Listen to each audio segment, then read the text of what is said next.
Greetings, chosen ones. I'm back again. Peace and blessings to you all. I hope you're having a wonderful day. I hope you're out there being more than conquerors, doing great things out in your communities, for your friends, for your family, all for the glory of God. So today I'm going to talk about how the chosen ones have got to stop being food for these energy vampires. But before we get into it, hit that subscribe button, hit that like button, share this video with anyone you think would benefit from seeing it. And do leave me any comments in the comment section below. Thank you very much. So let's get into it. So the chosen ones seem to be targets for energy vampires. You know, we're carrying a lot of light in us. Holy Spirit's dwelling within us. So we're carrying the light and frequency of heaven, and it attracts lost people, you know, people that don't have any light dwelling in them.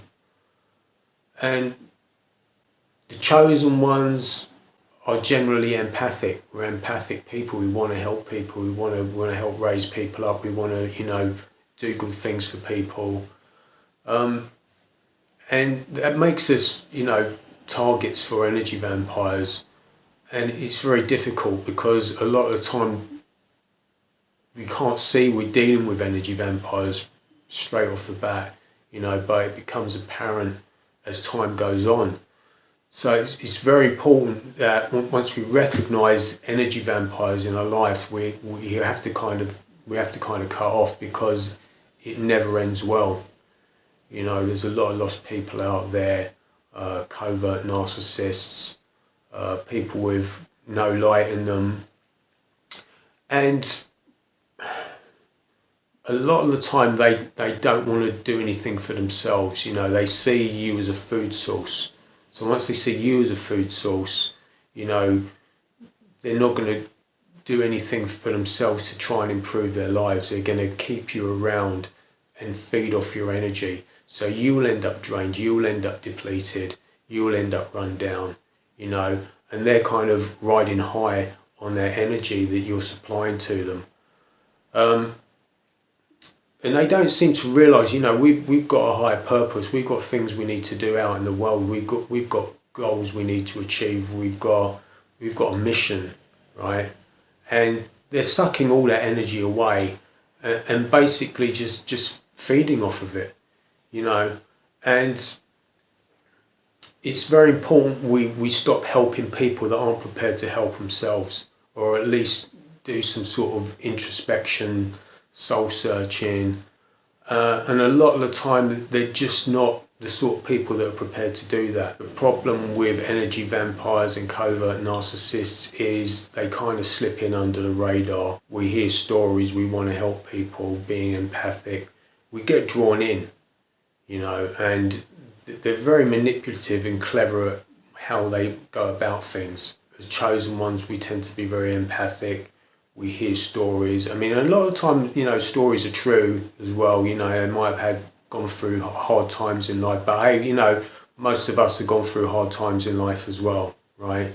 You know, but we're empathic, so we hear these stories, you know, whether they're true or not, we hear these stories, we want to help people, and we kind of figure, you know, we'll kind of give them a leg up, you know, give them some help, give them a break in life, you know, and kind of set them on their way, set them up.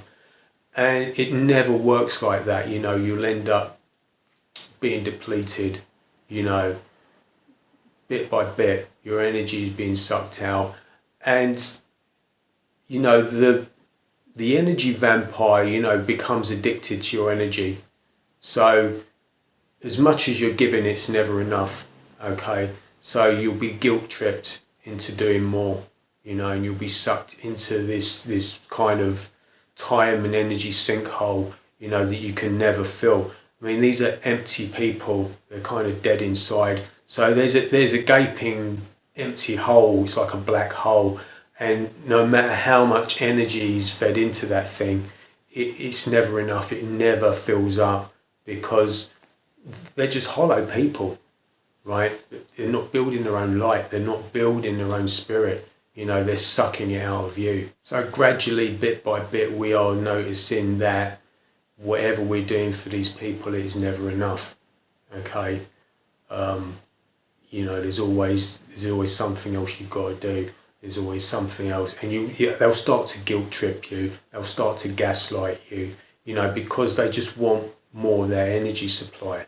You know, and this is when it becomes a really toxic situation. So it's a good idea to have it in mind. You know, when you get involved with people. Unfortunately, you know, chosen ones are targeted by energy vampires, covert narcissists. It's something I've had a lot to deal with people, and you don't want to start off in that situation, you know, where you kind of, you know, thinking negatively about people, but you know, you do tend to end up looking for red flags, you know, because you've seen it before. So it's a good idea to know what the red flags are to look out for, you know. And again, once you realise you are dealing with an energy vampire or covert narcissist, it's never going to end well. Okay, you've really just got to cut ties and move on. Unfortunately, there's no happy ending to this, and you have to get out before they discard you as an empty and broken person, which is how you will end up dealing with these people. So I hope this video has been useful today. If you like this video, please like, please share, please subscribe. Leave me any comments below, and I will see you again on the next video.